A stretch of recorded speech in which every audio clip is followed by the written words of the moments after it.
that I was missing as a mother. The children bouncing and playing, face painting, the joy that I saw in these children, the joy that I saw when we worked as a team to bring this out to the community, to reach out to those. This was a culture shock to me coming out here. I feel like I'm living in the hood, but it is our community. We have the right to change, and we have a right to bring God into this community. We have a right to reach out to the children and raise them up properly. My children aren't here with me, but I'm glad and thankful that I was here to volunteer and be part of the team in this incredible weekend.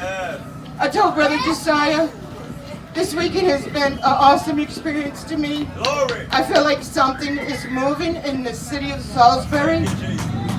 Between volunteering at Halo and Joseph House, you can't imagine the humbleness, the meekness, the compassion a person receives when they're out there actually seeing and trying to be a voice to the community.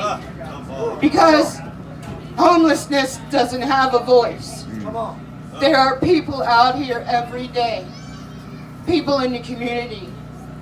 And when you're actually called to be a servant for God, which I believe is my calling,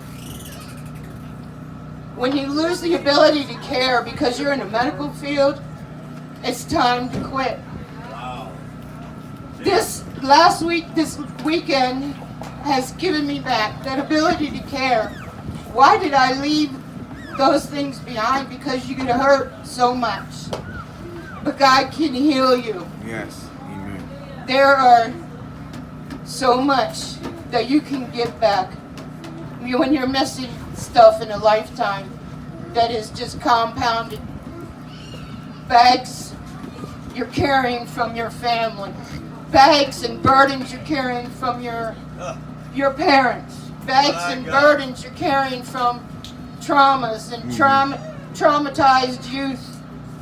Things that you've been through in your life that you don't want to talk to anybody about but God.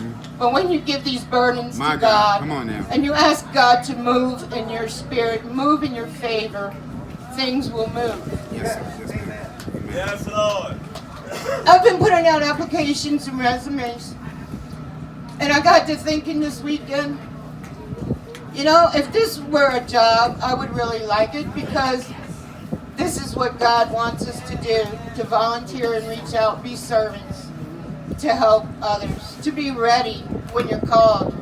In the event of a disaster, you have the experience, you have the ability to help someone else, to talk to someone else that has been battered, that has been beaten, somebody that's lost a whole house full of belongings, everything they own and possessions, lost their children, and you don't know how to explain to them the emotional structure of your family that's been torn apart.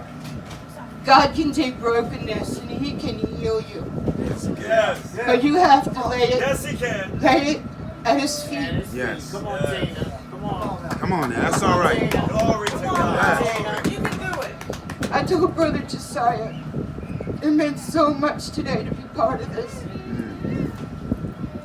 I'm so thankful that I was here today. I'm so thankful. And I told him, I realized this morning why God placed me here, why I'm not able to find housing or a job that's going to fit my characteristics and my job skills and my calling. Because He's got something better. Yes, He does. And I thank God that I'm here right now in this community.